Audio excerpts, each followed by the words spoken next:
Hello, and welcome to Borrow My Belief, a podcast that's designed to inspire you to live your truth and live from your heart. And talking about truth, today my guest is all about that. This is Theresa, who I met in Mexico, I think, maybe 3 or 4 years ago. And boy, I did think this woman teach me self-trust. it was 2021, wasn't it?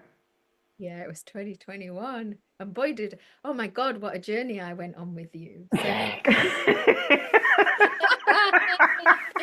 You could say that. this woman, I'm going to say this before you introduce yourself. This woman, she's teaching me something, always teaching, and I don't get the lesson. And then I tell her maybe a year later, months later, and I say, "Oh, Teresa, I've just realized this," and she just bursts into laughter. And then I realize, oh God, she's been trying to teach me that. That's literally our relationship. So where did we meet? We met on a woman's circle, didn't we? We met online in a women's circle, and yeah, you just happened to mention that you were in Mexico in the chat, I think, and I was like, oh, interesting. Where in Mexico are you? And you were like, oh, somewhere else, and you were like, and I was like, oh, I'm in Playa, and you said, oh, but I'm coming to Playa next Yeah. week, and I was like, cool, we'll have to meet. Oh my God, did we have some good times together? Let's get you introduced. Want to introduce yourself, Teresa? Yeah, well, yeah, I'm an author, speaker, energy player, wisdom oracle, whatever you want to call me, whatever. What'd you say? Quantum Mother. Quantum Mother T, exactly. Just call me Quantum Mother, it's so much easier. Um, yeah, I've been playing with the energies and for about 15 years now. After a long battle of self-hatred and loathing and obesity and illness and yeah, all sorts. Oh God. Spent most of my adult life You've got quite the a story. mess. I mean, you just said that it could take up a lot of room, your story. It's magnificent. But do you It want goes to on for a while. give us the give us It a can, version so that the viewers can understand where you came from? Because we're going to talk about self-trust, and that's been born out of lack of trust. Yeah. Mhm. So, yeah, give us a synopsis of your journey. Okay, the very condensed version. First 42 to 45 years of life were pretty much in self-loathing. Um, always hated myself, couldn't remember loving myself, even couldn't even remember liking myself. And this eventually led to lots of abusive relationships, a massive abusive marriage, um, being obese, not caring about life in general. The only thing I really liked was work. But even that came with its own obstacles because I was a journalist in London, spending a lot of time in the pub with my male colleagues, getting completely trashed, and yeah, just not looking after myself. And yeah, that all culminated when I was 42 and my dad died. And I literally heard what I thought was my crazy voice, which I now know is my higher self, saying, get healthy, as I was watching the coffin go into the ground. Mm. Get And help. then, get healthy, yeah. And I had no idea what that meant. but I knew that I had to listen to it, or else that was going to be me soon. And I know that if I continued the way I was, it would have been me soon. Um, yeah, so that kind of started the whole process. So it started with, right, focus on get healthy. So I focused on get healthy and found a personal trainer and found a homeopath. And although these things kind of miraculously happened as well, is when you take a big step and look back on it, you're like, oh yeah, that's why that happened.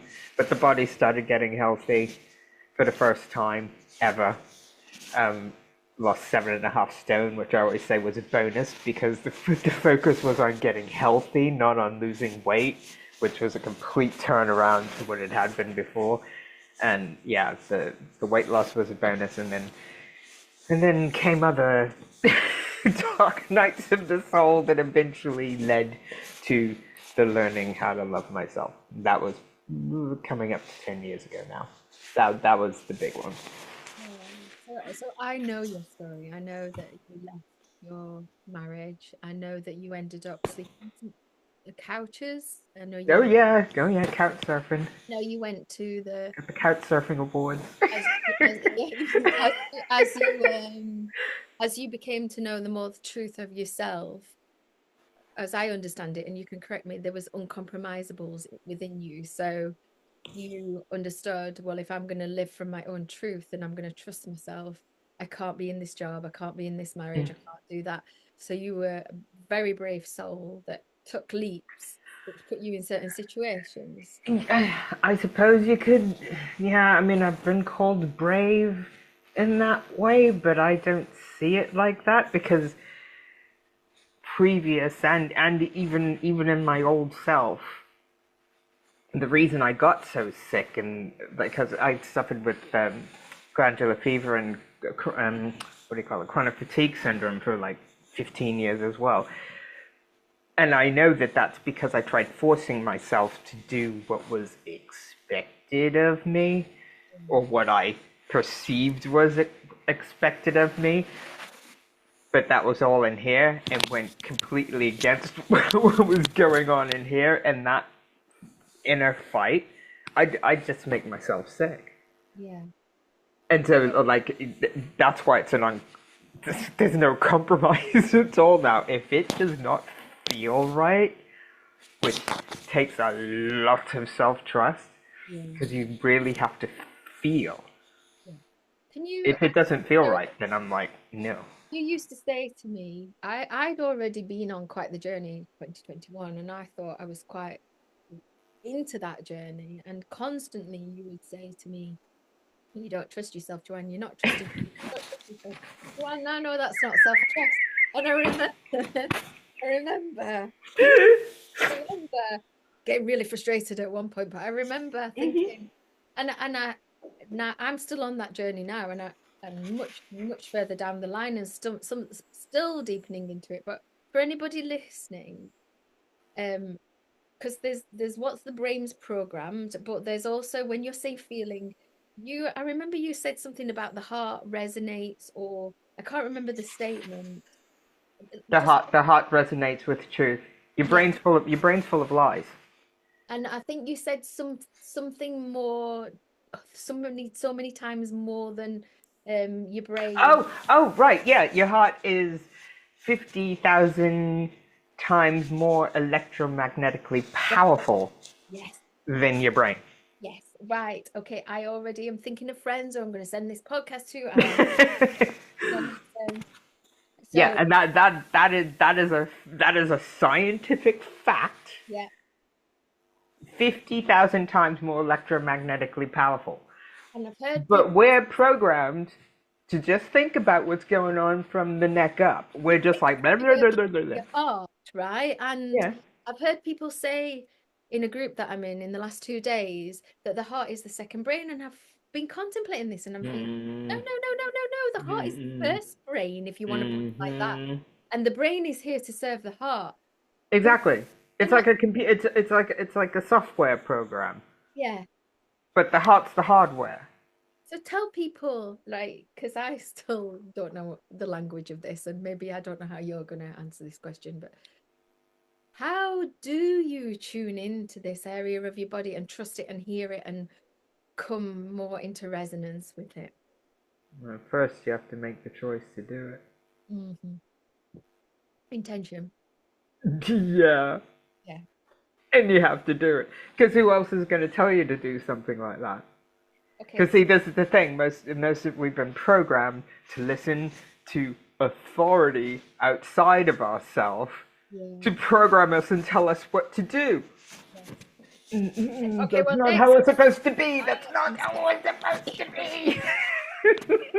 people are getting a sense of what our conversations are like then. This I've not done a podcast like this before. Next question then is, so I'm here. I'm in front of you, Theresa, and I'm saying, but I don't know how to do. I don't know how to listen to my heart. I want to.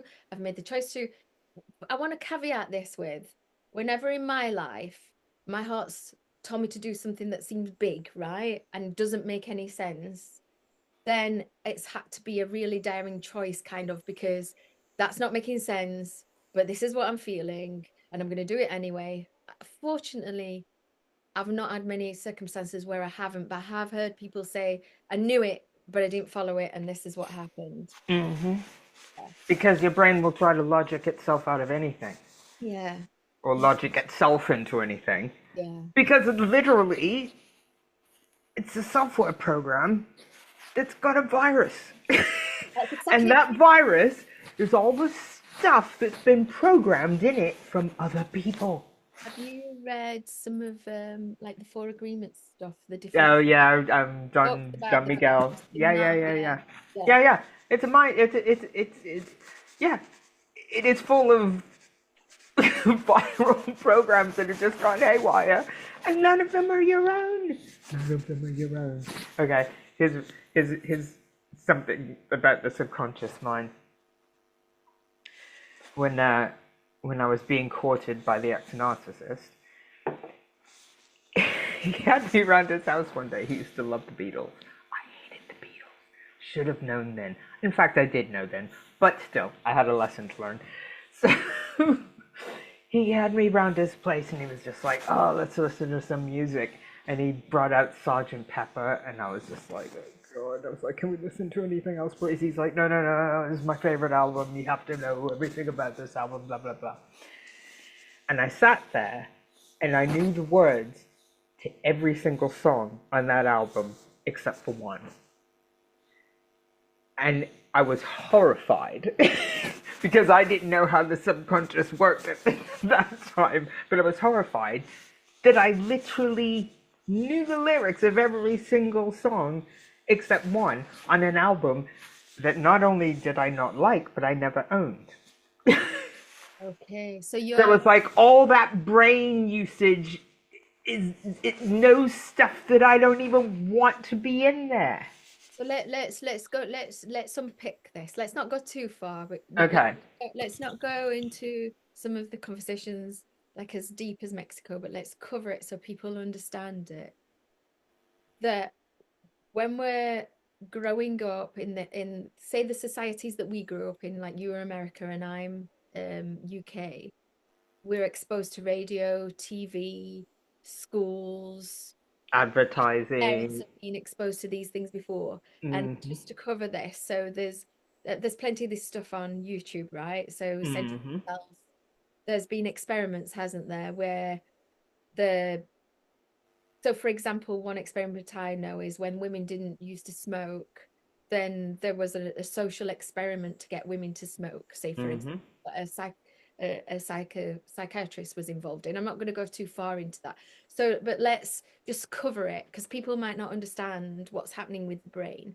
The brain, it, we are not the brain. A lot of people Nope. think they are their thoughts, and then you get used to realizing you are not your thoughts. You can't close.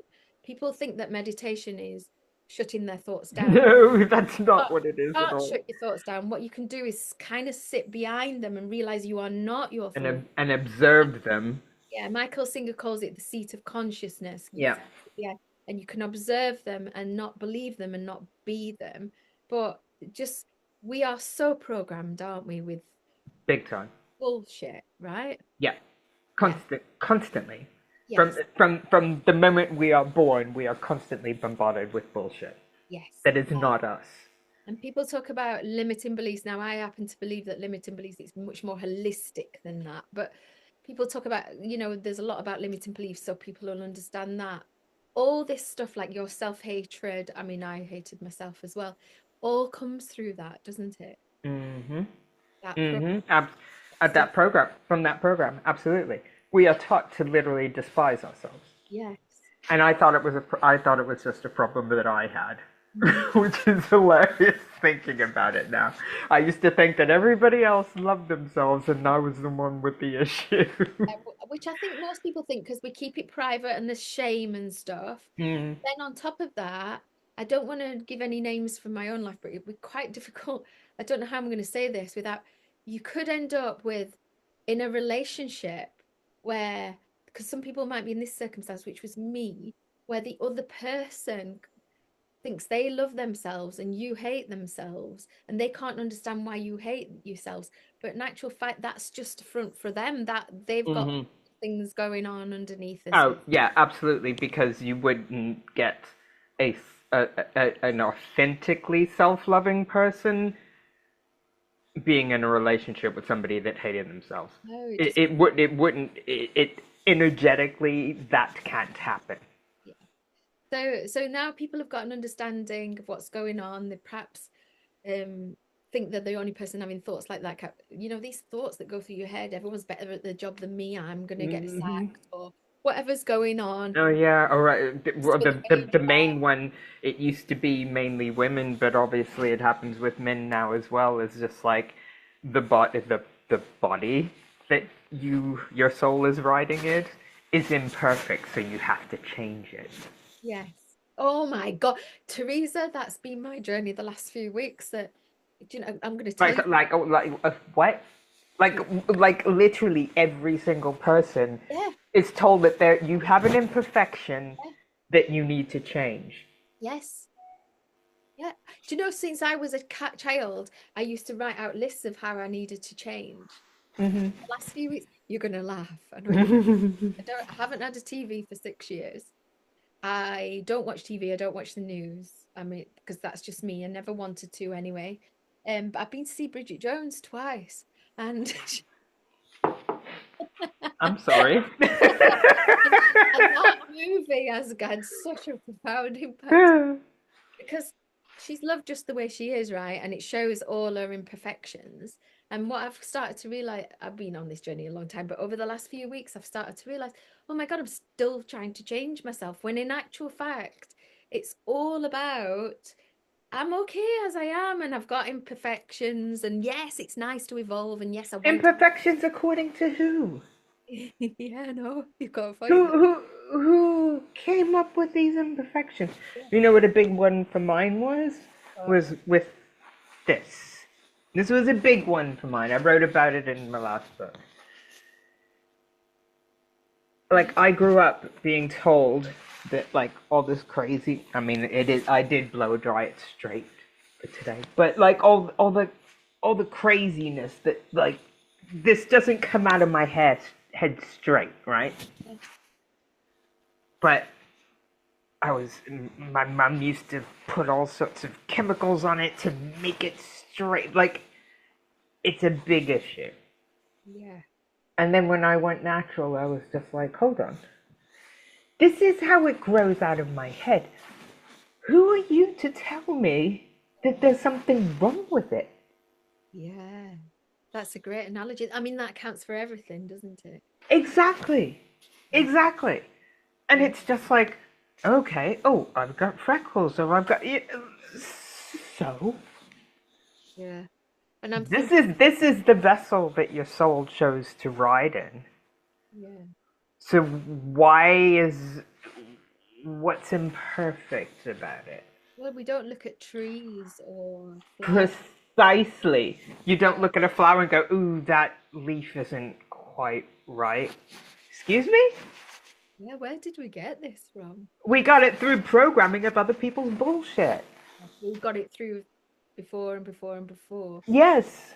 So when people like are listening to this and they're resonating with it and they're going, okay, all right, okay, I'm going to give you an analogy now because I think it might be quite a common one, this one. Okay, Mm-hmm. I'm single, I've not attracted the right partner, and I know that in order to attract the right partner, I need to be this, this, and this. What would you say? Because there's lots of programs out there saying in order to be attract the right partner, you need to be this, this, and this, and become this, this, and this. Well, if you became this, and this in order to attract the right partner, um, if you attracted somebody, it wouldn't be the right partner Yeah. because you've forced yourself to do something that you weren't supposed to be doing So just just because somebody told you. That's just people pleasing nonsense. and so what I'm realizing as we're having this conversation is that's marketing. and Mm-hmm. it's um it's appealing to somebody's insecurity. So, Absolutely. and And that's it's forcing people to people please, which is another red flag when it comes to uh, honoring your soul. yeah. Okay, so let's talk about this now because we've talked about the programming, we've talked about what goes on with people, we've unearthed that it's just about everybody, but Mm-hmm. not everybody. So if somebody's listening to this, they're just getting it, right? I've been on this journey a long time. Yeah. It's it even still, it's not a journey that It's ends really because it it's never ends. No, I always say I'm a work in progress. and that in itself, I'm a work in progress, suggests that you're trying to change yourself, but that's not No, where no, no, no, no, no, no, no, no, no, no, no, no, no, no. Because a work in progress is something that embraces change. oh, okay. Because change always happens. Yeah. Most of us are programmed to resist it, Okay. which is what causes all kinds of friction and resistance. Because change is constant. You can't change the fact that everything changes. We have seasons, so everything changes. Yeah. Nothing is supposed to stay the same. Like it's about finding a balance. Like the ballerina is balancing on her tippy toes all the time, but she's constantly moving, so there's always change. Yeah. I remember you doing that with me before. So, Yeah, so so there's what nothing wrong with change.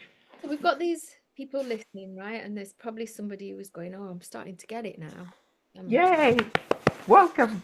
what would what would you say to them then about this journey of self-trust? What kind of tools or whatever could they embrace?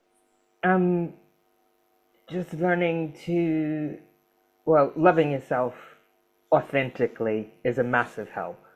What does that mean to you? Because I tell you something, if Mm. any one more person says to me in Glastonbury, well, you just need to love yourself, I'm going to punch them. I'm not joking. Yeah, but a lot of people talk Get about up here self-love and and they see it as like taking a bath or taking yourself out to dinner or doing something nice for yourself. Oh, great, but that's self-care. That's not self-love. so what does self-love mean? Self-love is actually it's not a concept. It's a being. It's an energetic frequency of being. Okay. There are different tools you can use to get there. A very, very, very easy one is Ho'oponopono. Yeah, I've been doing that. it's it's extremely easy and it works. So like, why wouldn't you? So first of all, do you want to just explain what Ho'oponopono is? Ho'oponopono it's an ancient Hawaiian. Uh, it's not a philosophy. It's a tradition. It's an entity. It's an entity of love. It's an entity of universal love, unconditional love for everything Yeah. and yourself. And in order to practice Ho'oponopono, okay. So I have a funny story about this. Ho'oponopono literally saved my life Yeah. because, uh, yeah, a dear friend of mine had died 6 months pregnant, and I was sober by this time, so I had to grieve, and Mm, it was hardcore because I'd never grieved before, mm, and because I was grieving Claire, I also had to grieve my dad, who had died 10 years previously, but I dealt with his death with Valium and red wine, so I flew I flew through that. But when Claire died, I also had to grieve my dad. mm. That was my first like really intense dark night of the soul. And out of the end of that, I was literally on my knees asking for help from the universe, going, help me, don't know what to do. And the voice came back and said, love yourself. Yeah. And my ego went, I already do that. I go to the gym. I have friends now. I'm happy. And then I went, Oh, hold on. I do like myself a lot, but I do not love. Yeah. Oh, right. So, through the snot, all the kind of like, what to do. I literally Googled, how do you love yourself? I Mm. literally Googled it. This is January 2015. And up pops this Hulin Ikalehakala video with Jeff Talley on YouTube. It was still on YouTube at the time. Obviously, I still have it. Um, and it was an 8-part lecture, weekend-long lecture. Have you seen that's not on It's not YouTube? on YouTube anymore now. Okay. They took that down a long time ago. So like I said, Mm. I've still got it. Wink, wink. Um, yes, so it was this weekend-long lecture broken down into 8 parts. And I was like, right, well, I literally have nothing to lose, so might as well watch this. And I watched it, and I'm taking notes, and I'm going, okay, this sounds very interesting. And basically, Dr. Hulen talks about how when he was a psychiatrist, Yep. and when he went to work in Honolulu's mental facility. Theresa, this is really weird because I had that in 2020, no, in 2019, and I don't have it anymore and I don't have access to it anymore. And I wrote and asked for access to it because I paid for it. Um, Nobody came back to me. I got We're it. we're on a podcast here. I'm, I've seen the same thing. yeah, Yeah. I'm always I have to keep Sorry important for stuff. interrupting you, but I'm No, thinking, that's oh, I okay. don't have access to it anymore. Yeah.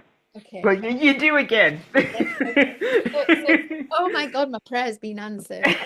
You do again. And yeah, and I was taking notes, and Dr. Hulen talked about his Yeah, how he saw patients. Well, yeah, he didn't see patients. He just sat in the room reading their records and sending Ho'oponopono to him. And then he talked about how the facility completely changed in a year and a half. And I'm going, and literally all you did was Ho'oponopono. yeah.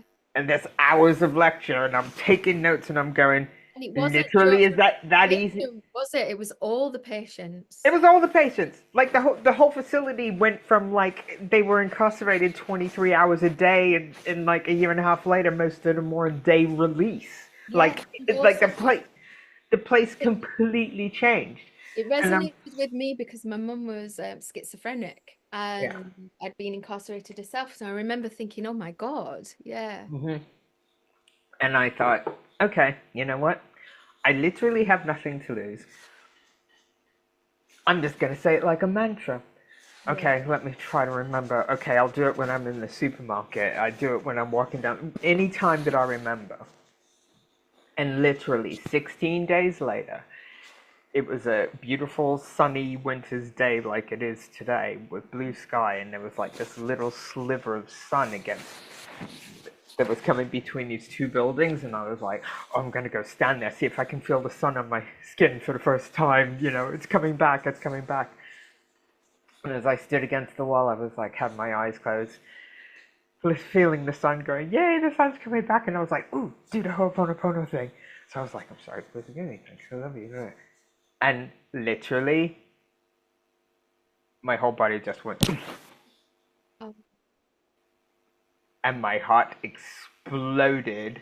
And I stood there going, oh my God. Like, what's going on? What's going on? What's going on? What's going on? And yeah, like the cellular explosion was insane. and for anybody who's not had that, because I've had similar experiences, it's hard to explain, isn't it? But It is. There's no words to quantify it because it's a feeling that is like, and in that moment, in those moments, like the tears just started flowing. I was just like, oh my God, I love myself. Whoa! Like the feeling was so intense. And that was when I knew that I don't know how, but this is what I have to teach. Because and literally, if everybody felt like this, none of this bullshit be And also the thing is, it's even beyond loving yourself. It's you are love. You are love, exactly. And you realize Exactly. that. That was the explosion of just that. No, it, and it was already in. It was already in me. I already knew it. It was just like years and years. You know the what do they call them? The matryoshka dolls. You know the Russian dolls. Oh yeah. I Yeah. can't never pronounce that word. Um, yeah, we're like that little baby Russian doll, but we've had years and years of programming and ancestral programming and So bull DNA, epigenetic. DNA epigenetics, years and years of indoctrination, just like covered us in loads of bullshit that wasn't ours. And so And let's then talk on. about self-love then, because I want to know your take on this part that I'm going to say. So Mhm. and I'm not going to go into detail, but how I had a really difficult experience in Hawaii in 2020 and Mhm. soon after it. And right after that experience, I really dove into Michael Singer's work, who wrote The Untethered Soul, Mhm. and I did his surrender experiment course, and it taught about samskaras and the energy that's trapped in your body. I wrote about it in my own book actually, and I came to what I remember. I was literally I couldn't get out of bed. I couldn't function, and my as you name like a dark night of the soul. And these periods of time have such an incredible purpose because those low periods brought the kind of initiate. Eckhart Tolle talks about it like the pain body, doesn't it? It kind of initiates you into your purpose. But what I learned during that time was, and I just grasped onto this, right, was Michael Singer said that if you can feel your feelings rather than push them down, enlightenment is everyday life. If you've got road rage, don't project that road rage. Feel the feelings that are coming up. If somebody triggers you, feel the feeling. And he said, if you can do this, the chi energy in your body will reach past your heart, right through your body, and you'll start to have moments of elation. Now, I practiced that for a year and a half before I started to have those moments of expansion, those moments of elation, similar to what you've just talked about now, which happened to you with the Oponoponopono and the sun. To me, that is self-love. To me, that is an element of, That yeah, that is a feeling of it. Yeah, absolutely. yeah, Absolutely. Yeah, and that's something that you can tap into as you're walking down. You can tap into that feeling at any time. the self-love to me is coming to yourself. If I feel anger, instead of going, that person made me angry, coming to myself and going, hey honey, why are you angry? Let me tend to you. What's going on here? If I'm upset, tending to myself. Self-love to me is making choices that benefit myself rather than just thinking I have to do something for someone else because somewhere in my history something said I should. Self-love to me is making difficult choices where I feel like I have to attend an event but I don't really want to go, so I make that choice and say I don't want to come. Okay. In that respect, I'd just say self love is just having boundaries. Yeah. Yeah. My boundaries are boundaried AF. I would say that my boundaries throughout my life, I don't even know they even existed. I don't even most most most know what the most concept at most the women time. have a hard time with boundaries Yeah, because we've also been brought up to people please. yeah, yeah. So where could somebody go and learn about boundaries? Well, obviously you. Well, learning. Uh, oh, I can't remember her name. Um, it was a sentence I heard her say years ago. Oh, Lisa Nichols. It was a Oh, sentence I heard her say. Basically, no is a complete sentence yeah, yeah, because we've all of us have had times that you've said yes to something yeah. when every single thing in you said no, but you still went yes. Do you know when I was, We've all had that. and I think most people live that every day. I don't live that every Oh, day. So God. as a Oh, consequence, the my thought. life doesn't reflect the consequences of that. But it's a horrible place to be living from. Hmm. Yeah, Well, it's literal soul abandonment. yeah, Like little bits. but cumulatively, it all adds up. So yeah, let's say you only abandon your soul a little bit twice today. You Mm. know, then the next day, oh, I abandoned my soul, oh, a little bit more. The cumulative effect. Compound effect, isn't it? And also, I mean, oh, gosh, it's not an area of expertise of mine, but I've got so much better as I've lived in my truth. I've found that boundaries have become natural because I'm listening in, Yeah, absolutely. which is what you're saying is like your soul, listening to your soul, your higher self. Um, so I've found it's got easier It's not even listening; it's feeling it as well. feeling. Yeah, yeah. Like as soon as, because this will still try to logic everything. So It explain even still tries to logic what you're feeling to sometimes. people how they could, because you're calling it soul abandon. Explain to people, just, I know you can't do this very quickly, but just to give them a little idea so they can step into this journey. How do you listen to your soul? You have to be quiet because there's so much distraction Mhm. to distract the logic.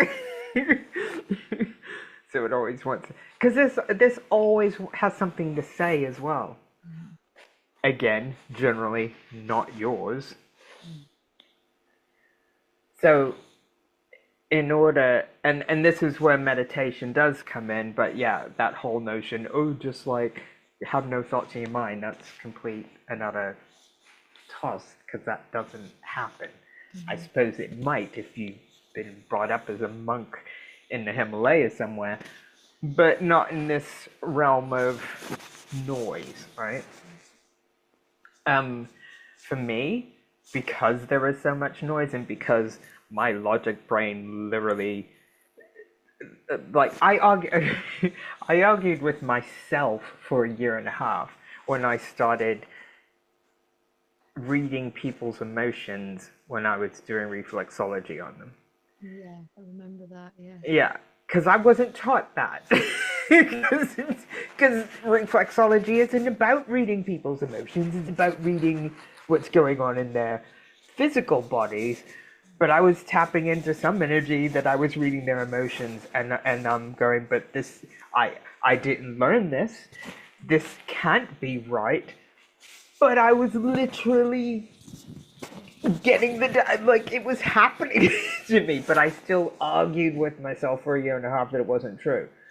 So this, I really had to work a number on it, and it's still constantly blah blah blah blah blah.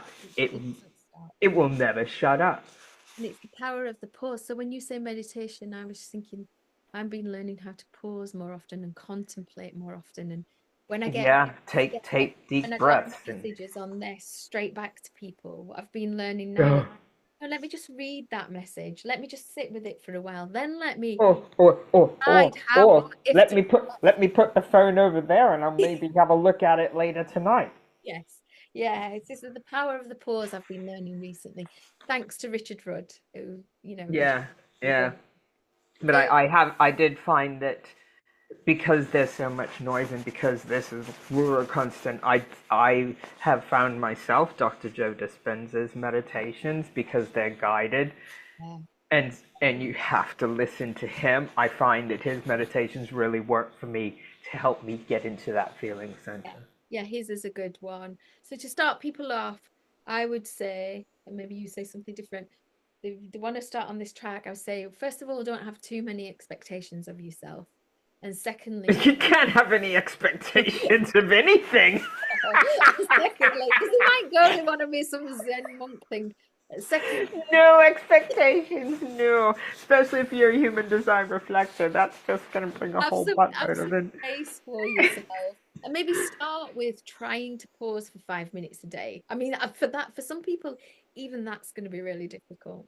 Mm, when I used to tell my clients, because they'd be like, and I was like, okay, when you go to the toilet at work, just give yourself an extra couple of minutes and just breathe. Yes, yes.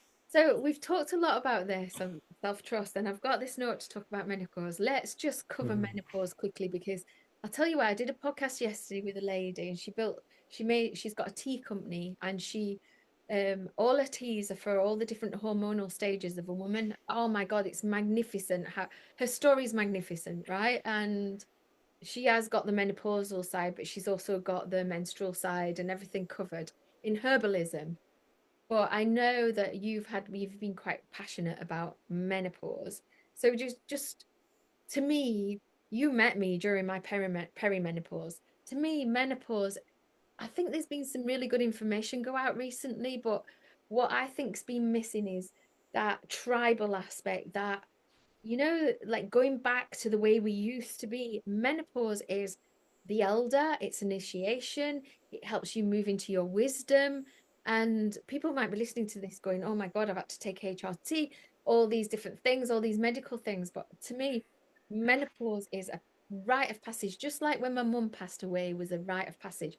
And we've lost touch with these ancient traditions, which I'm actually coming more into touch with because of the surroundings that I have. So, what's your take on menopause? Just to finish up, because that is something you are passionate about. Menopause is a gift. Yeah, agreed. It's a gift that not every woman gets to have, Yeah. which means it's a gift in life that not not even half the population gets to have. Mm, That's an honor. yeah, agreed.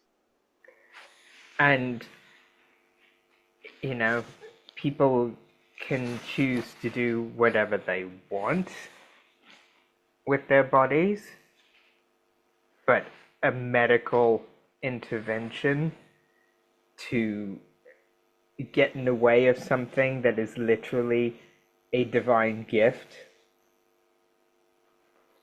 it's not going to help you Yeah, self-love and self-trust. yeah. I mean, it is an initiation, and It particularly, is an initiation, just like puberty is an initiation. yeah, But everybody gets to go through puberty. that's oh That's a gift of yes, life that everybody gets to go through. yes, Motherhood is another gift that again not every woman goes through.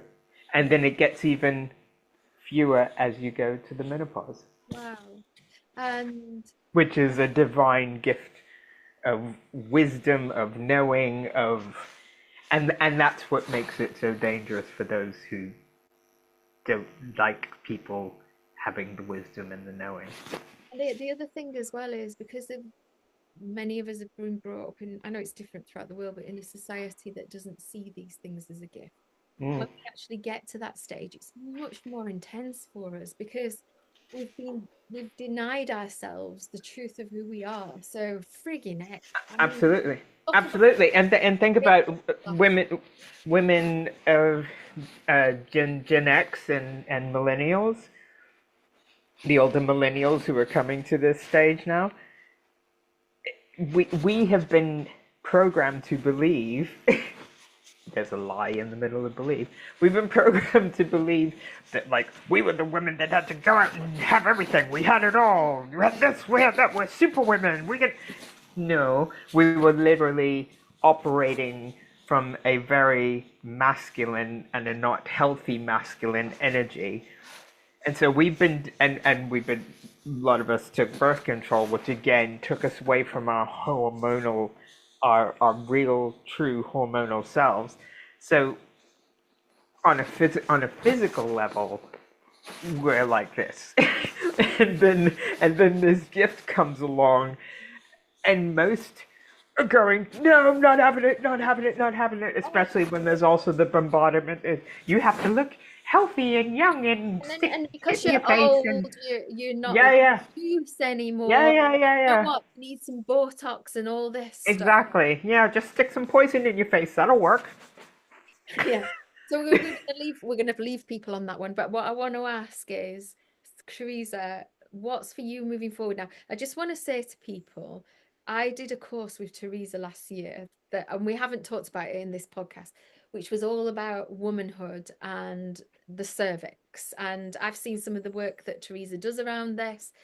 And I did it at this time last year. It was at It this was time. this time. Yeah, it was I around this actually time want to last do year. it again. And it was,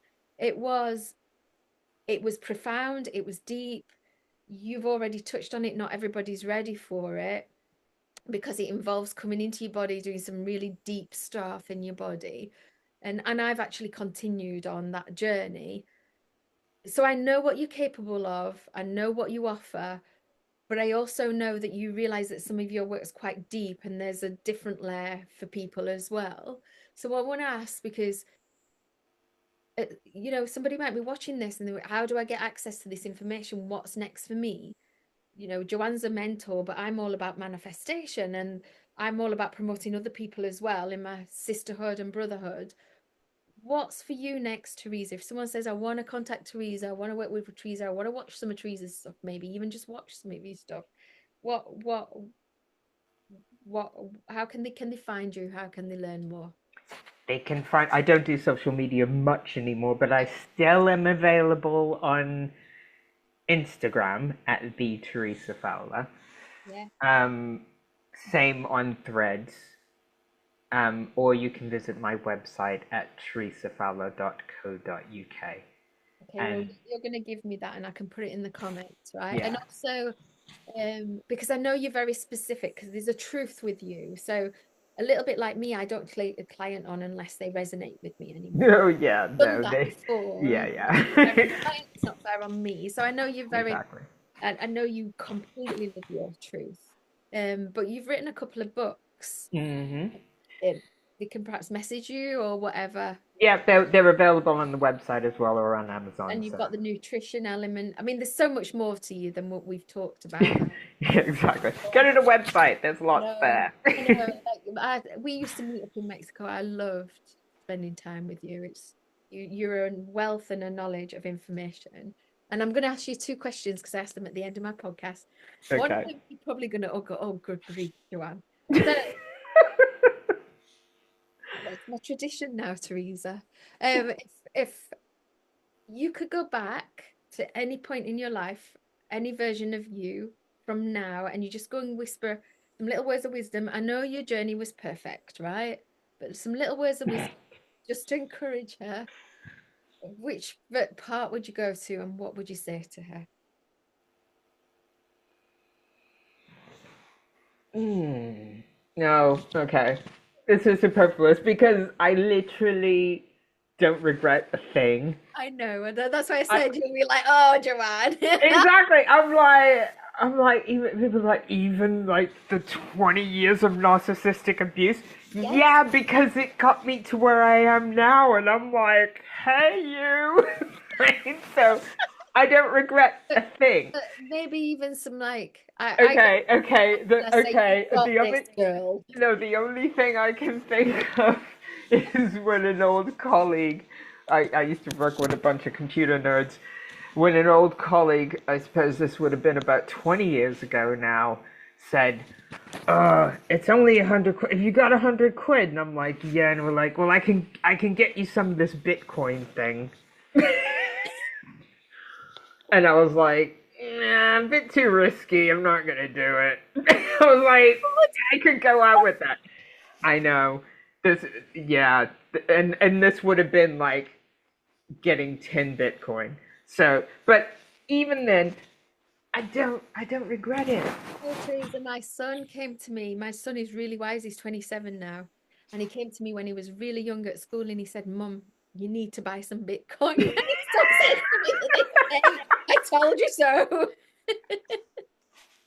Exactly. Yeah, that's kind of like when I told you so. But I'm like, you Okay. know, Well, the yeah. next question, the last question I ask is, bearing in mind who I've told you who this audience is that it's aimed Hmm. at, and your journey, and again about wisdom, and you could only tell them one thing, that person who's listening to this, what one thing would you say to them? About wisdom. Or anything that's passing on some wisdom from you and your journey. Learn to love yourself. Yeah, Literally, that is literally it. yeah.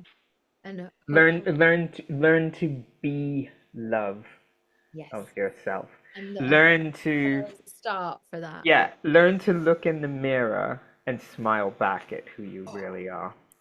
I did that. They're looking Well, in. babies do it. You Oh, see I little kids did. in front of the mirror, they automatically do it. Yeah, they do. They do. Yeah. Oh, thank Automatically. you. Yeah.